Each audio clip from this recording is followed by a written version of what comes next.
What's up guys, this is Cody Bidlow of ATHLETE.X coming at you with a video. Today we're talking about resisted sprint training, how you can use it in your program, and why you should. While normal sprint training can be highly effective, most athletes will eventually reach a point where normal acceleration and speed training is no longer making them faster. While modifying the program with the addition of weight room exercises is useful, lifting is general in nature. And because of this, it can only be relied so much to improve specific qualities like acceleration and speed.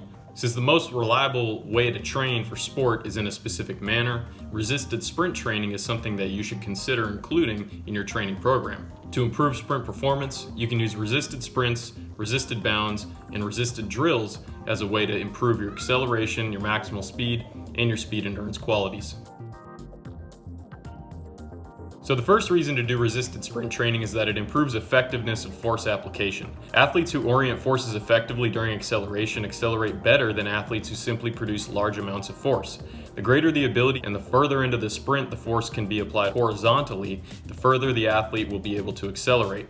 If an athlete can accelerate for 60 meters instead of 40, they will likely attain a higher top speed and be able to maintain top speed for a larger proportion of the race. A study from 2016 found that very heavy resisted sprints, upwards of 80% body weight, are effective at improving 5-meter and 20-meter sprint times for soccer players, as well as improving their mechanical effectiveness and magnitude of horizontal force application.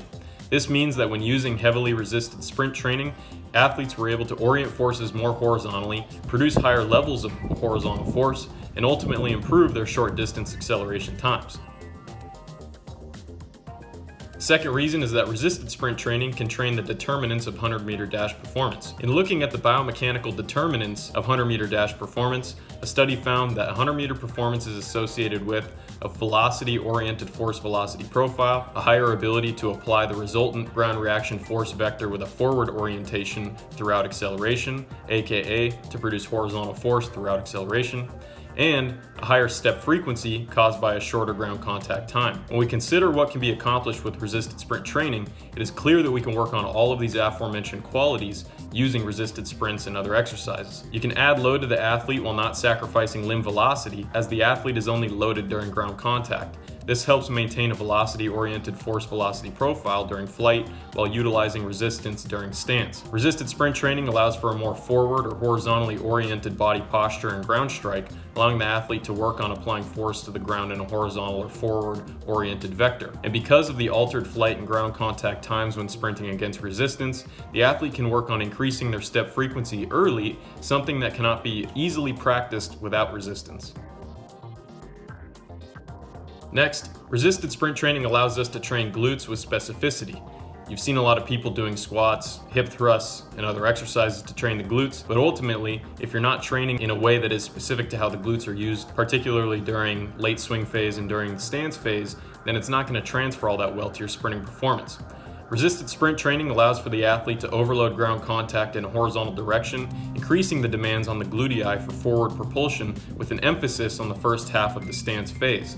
Once on the ground, the vastus lateralis and the glutei do most of the work. Specifically, the vastus lateralis works against gravity to support the athlete vertically, while the glutei propel the athlete horizontally across the ground. Working together, these two muscle groups create the blended vertical horizontal force vector, which produces overground sprinting. During the first half of the stance phase, activation ranks from most to least in the vastus lateralis, the glutei, and the biceps femoris. As each step progresses throughout early acceleration, or the first 10 steps, demands on the VL decrease, they increase on the biceps femoris, and stay relatively similar in the glutei. Considering this, a sprint athlete with the proper load can use resisted sprint training, resisted bounds, or resisted sprint drills to work on rapidly producing force in a horizontal direction in the first half of the stance phase. By punching the ground with rapid backward and downward strikes, and while doing so in a resisted condition, the athlete can work on increasing their capabilities of force production and application during the first half of the stance phase, when most of the propulsive forces for the sprint stride are produced.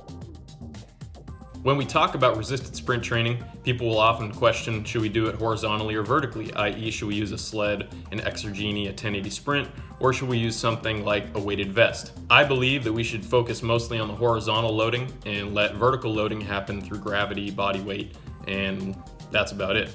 Researchers, coaches, and talking heads alike go back and forth on whether vertical or horizontal force is more important. In reality, the ability to produce both vertical force and horizontal forces in an effective manner while sprinting are what is important. Simplest way to think about this is vertical force production helps overcome gravity and prevents us from collapsing at ground contact. Horizontal force production is what sends us horizontally down the track, i.e., toward the finish line. Force is applied to the ground in a vector which is a blend of both horizontal and vertical force, and how this blend of forces is oriented is what will make one sprinter accelerate faster and achieve a higher top speed than another. Debate tends to center around which is more important. Proponents of the idea that vertical force is most important will state that vertical forces are far higher in sprinting and thus more important. Furthermore, they may state that since vertical force production is correlated with maximum velocity sprinting speeds, it must be more important. A more compelling argument exists for the idea that the ability to apply force in a horizontal manner is a determinant of sprinting performance. While vertical forces are high in sprinting, the difference in horizontal force production between faster and slower athletes is significant, and this difference becomes more pronounced as velocities increase. That is to say, faster sprinters apply more force in a more horizontally oriented direction than slower sprinters, and they produce relatively more horizontal oriented forces than slower sprinters as velocities increase. Since horizontal force is progressively more challenging to produce as velocity increases, it would follow logically that the ability to produce more horizontally oriented forces at high velocities is a limiting factor in sprinting performance. With all this in mind, resisted sprint training should be primarily performed with horizontally oriented resistance. This can be performed using a sled, an exergenie, which is my preference, or the 1080 sprint. So how do we apply this practically? While theory is important, practical application of any training method is ultimately the most important. In the case of resisted sprint training, there are a few things worth keeping in mind. First, higher resistance has been shown to improve the quality of horizontal force application more so than lower resistance. The rate of force development and peak force production increases with increasing sled load. Higher loads are likely more effective for improving early acceleration, and moderate loads are more likely to be effective for improving later acceleration and potentially maximal speed. For my training, this is how I incorporate resisted sprinting, resisted drills, resisted bounds, etc. using the exergenie. Resisted sprints ranging from 10 to 50 meters, emphasizing the ability to apply force horizontally. Resisted bounds at varying loads and distances to emphasize horizontal force production, and resisted drills of various types to emphasize specific strength capabilities relevant to the first half of the stance phase. So the sprints are used to train the ability to apply force effectively, bounds are used to increase the amount of force being produced, and drills are used to train certain movements and certain muscle groups in a sprint-specific manner. While the workout itself can vary, one should look first at what they need most and build a program from there. Consider the following factors when planning your resisted sprint training workouts. Are you relatively better or worse at accelerating, hitting maximal velocity, or maintaining your speed? Do you have a large enough work capacity to perform relatively high volumes of high-quality acceleration, speed, and speed endurance work? And are you relatively stronger or weaker compared to your performance goals? For those who are better at accelerating, the use of longer sprints with moderate resistance, as well as upright bounding exercises with moderate resistance, might be best, since you can work on horizontal force production in an upright position at relatively high velocities, and work on how you orient force production, i.e., train the ability to produce that force in a horizontal direction while sprinting. For those who are better at maximal velocity but lack accelerative capabilities, very heavy resisted sprints performed over 10 to 30 meters will be useful in improving your ability to accelerate effectively.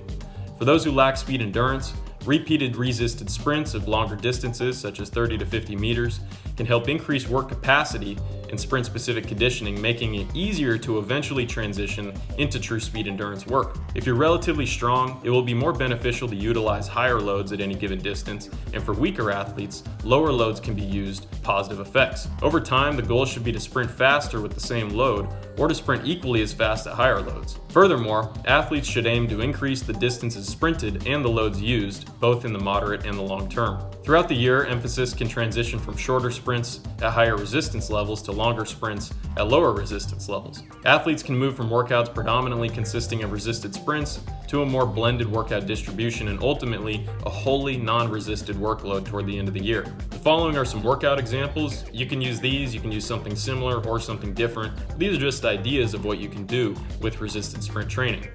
For short distance acceleration, a workout such as 6 by 20 meters with as much load as you can handle, using technique breakdown and rhythm as a guideline for loading. 4 by 2 by 20 meters alternating between loaded and unloaded sprints, also known as contrasting. If you want to work on longer distance sprinting, something like 4 by 30 and 3 by 50 meters moving from more to less resistance over time and throughout the workout can be useful. 4x2x40 meters, alternating between resisted and non-resisted sprints is another way to target longer distance sprinting with resistance. To develop all qualities of sprinting, you could do a workout such as 4x30 meters at a high load, 2x40 meters at a moderate load, 2x40 meters with no load, 2x40 meters bounding at a moderate load, and 2x40 meters bounding with no load. For specific strength development, you could do 2 to 4 reps of 20 meters of A skips, the same thing for A switches and B skips, and then you can go into alternate leg bounds or skips for distance using 2 to 4 by 20 to 40 meters. There are a variety of ways you can utilize resisted sprint training,